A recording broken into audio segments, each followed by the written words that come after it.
Hello বন্ধুরা, বসে পড়েছি আজ দুপুরের মেনু নিয়ে। আজ দুপুরে হয়েছে রাজার খাওয়া। দেখো, আছে গরম গরম ভাত, দেখো ডাল, আলু মাখার প্রস্তুতি চলছে, শুকনো লঙ্কা আর পেঁয়াজ ভাজা দিয়ে আলুর চোখা। আচ্ছা, এখানে আছে এটা কি মাছের ঝাল আছে, এটা আমি করিনি, আমার শাশুড়ি করেছে। আর এখানে কালকের গাড়ির পোনা মাছের ঝোল আছে, আজ এই দিয়েই খাওয়া হবে। আর এখানে আছে চাটনি।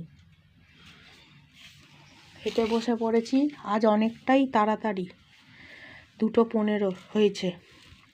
ঠিক আছে, চলো সবাই খাওয়া দাওয়া করে নিই। সবাই খাওয়া দাওয়া করে নাও, আমরাও খাওয়া দাওয়া করে নিই। ঠিক আছে।